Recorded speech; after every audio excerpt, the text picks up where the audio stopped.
আসসালামু আলাইকুম। আমার চ্যানেলে আপনাদের সকলকে স্বাগত।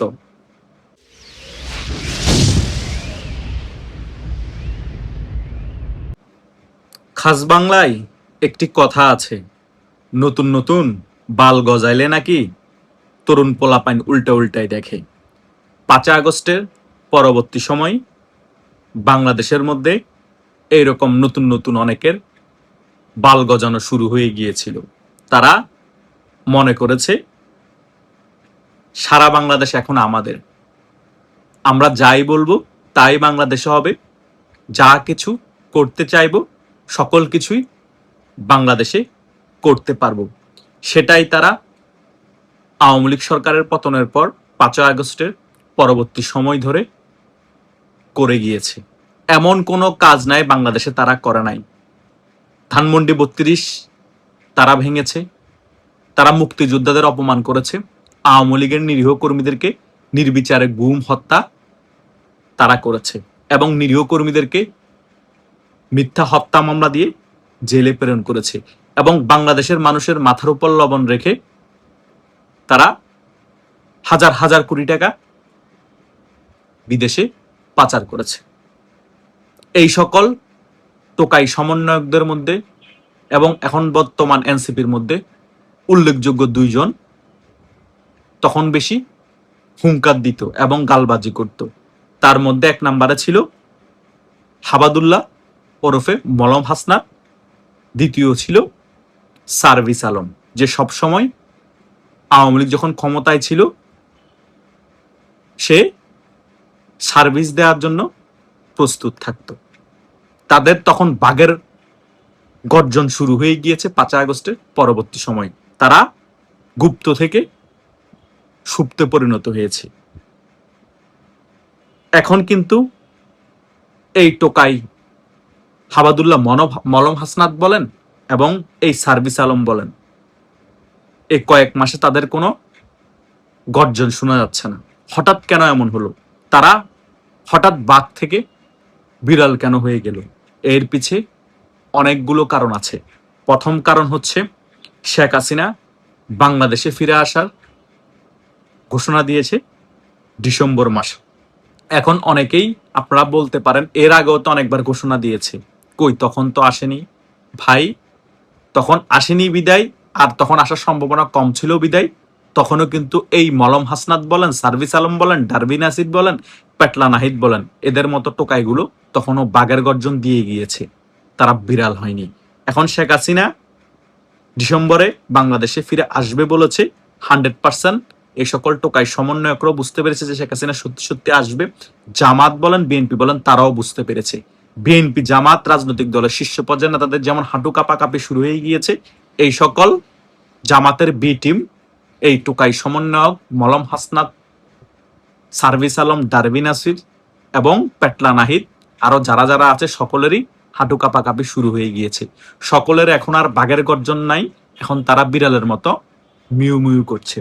এবং আমরা বিভিন্ন সূত্র মতে জানতে পেরেছি তারা যে বিভিন্ন দেশের মধ্যে হাজার হাজার কোটি টাকা পাচার করে ব্যবসা বাণিজ্য শুরু করে দিয়েছে বিদেশের বিভিন্ন জায়গায়, সেই সকল দেশের মধ্যে তারা তাদের ফ্যামিলি নিয়ে, বউ নিয়ে চলে যাওয়ার প্ল্যানিং করছে। তারা যদি এই 2-3 মাসের মধ্যে দেশের পরিস্থিতি বেগতিক দেখে, তারা যদি মনে করে তারেক জিয়া শেখ হাসিনা আসার আগে বাংলাদেশের পরিস্থিতি কন্ট্রোল করতে পারবে না, তারা ডিসেম্বরের আগেই দেশ ত্যাগ করবে। এটা মোটামুটি ফাইনাল। অলরেডি এনসিপির অনেক ছোটখাটো নেতা দেশ ত্যাগ করেছে, তারা রাজনীতি ছেড়ে দিয়ে বিদেশে চলে গিয়েছে।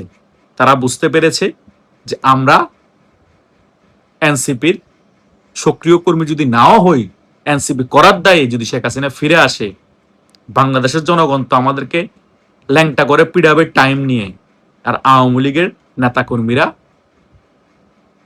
জামা কাপড় খুলে গাছে গাছে লটকায় রাখবে। এই সকল বিষয়গুলো বুঝতে পেরে এনসিপির অনেক নেতা রাজনীতি ছেড়ে দিয়েছে, অনেক নেতা রাজনীতি ছেড়ে বিদেশে পালিয়েছে। বাংলাদেশের বিভিন্ন জায়গায় এনসিপি সংগঠন একেবারে ভেঙে চুরে তছনছ হয়ে গিয়েছে। এখন এনসিপি রাজনৈতিক দলটা শুধু ঢাকা কেন্দ্রিক, তাও কয়েকজন নেতা কেন্দ্রিক, 4-5 জন নেতা মিলে এখন এনসিপি রাজনৈতিক দলটা চালাচ্ছে, আর গুটি কয়েক এই সকল নেতারা টকশোতে গিয়ে মাঠ গরম রাখার চেষ্টা করছে, কিন্তু কোনো লাভ নাই। কিছুদিন পরে এই সকল টোকাইগুলো টকশোতেও যাবে না, মাঠও আর গরম থাকবে না। যা টাকা পয়সা কামিয়েছে, হুট করে একদিন শুনবেন এনসিপির শীর্ষ পর্যায়ের সকল নেতা এনসিপি রাজনৈতিক দলটাকে একেবারে ভেঙে দিয়ে তারা সকলেই বিদেশ পলায়ন করেছে। এই সময় খুবই সন্নিকটে। কিছুদিন আগেও দেখতে পেয়েছেন না, এই হাবাদুল্লাহ মলম হাসনাত এবং সার্ভিস আলমের গাড়ি বহরে সাধারণ জনগণ আক্রমণ করে গাড়ি ভেঙে তছনছ করে দিয়েছে। এই সকল বিষয়গুলো মিডিয়াতে আসে নাই। এগুলো আমরা সাধারণ মানুষ যে মোবাইল দিয়ে ক্যাপচার করেছে ভিডিওগুলো বিভিন্ন ফেসবুকের মধ্যে দেখতে পেয়েছে। কেন এই সকল বিষয়গুলো মিডিয়াতে আসে নাই? তার মেইন রিজন হচ্ছে, এগুলো যদি মিডিয়াতে আসে, এনসিবির যে বেহাল দশা, বাংলাদেশের সাধারণ জনগণ যে টোকায় তাদেরকে মারতেছে, সকল জায়গায় সাধারণ জনগণ কনফিডেন্স পেয়ে যাবে, এদেরকে যেখানে পাবে সেখানে মারবে, কারণ উৎসাহ পেয়ে যাবে। যাতে উৎসাহ না পাই, কনফিডেন্স না পাই, এই কারণে বিভিন্ন পেপার পত্রিকায়, নিউজ মিডিয়ায় এই বিষয়গুলো নিউজ করা হচ্ছে না। এবং এনসিপির নেতারা যে সারা বাংলাদেশের বিভিন্ন জায়গায় গণদোলাই খাচ্ছে, তাদের বিভিন্ন রাজনৈতিক যে সকল অফিস আছে সেগুলো ভেঙে দিচ্ছে সাধারণ জনগণ, ওই সকল বিষয়গুলো কিন্তু নিউজ মিডিয়ায় আসছে না। নিউজ মিডিয়ায় আসুক বা না আসুক, আমরা তো এই সকল বিষয়গুলো তুলে ধরার জন্য আছি, এবং ফেসবুক তো আছে। জনগণের চোখ থেকে এই সকল বিষয়গুলো তো এড়িয়ে যাচ্ছে না, তাহলে লাভ হচ্ছে কোনো লাভ হচ্ছে না। সো এদেরকে বাংলাদেশের জনগণ টাইম নিয়ে মারার জন্য অলরেডি প্রস্তুত হয়ে গিয়েছে। যে সকল টোকাই সমন্বয়ক বাংলাদেশে 5 আগস্টের পরবর্তী সময় সাধারণ জনগণের উপর দমন নিপীড়ন চালিয়েছে, বিভিন্ন জায়গায় চাঁদাবাজি করেছে, হাজার কোটি টাকা লুটপাট করে বিদেশে পাচার করেছে, তাদের কাউকে ছাড় দেওয়া হবে না। তারা সেটা ভালোভাবে বুঝতে পেরেই শেখ হাসিনা আসার আগে বিদেশ পালিয়ে যাওয়ার সকল প্রস্তুতি গ্রহণ করে ফেলেছে, শীর্ষ পর্যায়ের নেতা থেকে একদম নিম্ন পর্যায়ের সকল নেতা। আমি তো ভিডিও শুরুতেই বলেছি যে মধ্যম পর্যায়ে এবং তৃণমূল পর্যায়ের এনসিপির যত নেতা আছে সকলে প্রায় রাজনীতি ছেড়ে দিয়ে, কেউ বিদেশ পালিয়ে গিয়েছে, কেউ রাজনীতি ছেড়ে দিয়ে এখন চাকরি করছে। সো এই সকল টোকাইগুলো এখন বাঘ থেকে সবাই বিড়াল হয়ে মিউ মিউ করছে। কেউ এখন ইন্দুরের গর্তে ঢুকে গিয়েছে, কেউ বিদেশ পলায়ন করেছে, কেউ বিদেশ পলায়নের জন্য প্রস্তুতি নিচ্ছে। কোনো লাভ হবে না। বিদেশ পালিয়ে গেল, বিদেশের মধ্যে এদেরকে টাইম নিয়ে আওয়ামী লীগের সাধারণ কর্মী যারা আছে বিদেশে থাকে তারাও মারবে। এদের বিদেশ গেল যেভাবে, তাদের কোনো নিরাপত্তা নেই, বাংলাদেশও কোনো নিরাপত্তা নেই। হয়তোবা আরো কিছু মাস বা সর্বোচ্চ কিছু বছর শেখ হাসিনা যদি ডিসেম্বরে বাংলাদেশে না আসে, এভাবে লুটেপুটে খেতে পারবে, এভাবে পেটলা লাড়িয়ে গোপাল ভাড়ের মতো, পেটলা নাহিদদের মতো যে সকল টোকাইরা আছে হাঁটতে পারবে। কিন্তু এ সময় খুবই সীমিত, তারা অল্প বয়সে পেকে গিয়েছে। এটাই হচ্ছে চিরন্তন সত্য। মনীষীরা এমনি বলা নাই যে অল্প বয়সে পাকিলে বাল, দুঃখ থাকে চিরকাল। এদের চিরকালই দুঃখ থাকবে।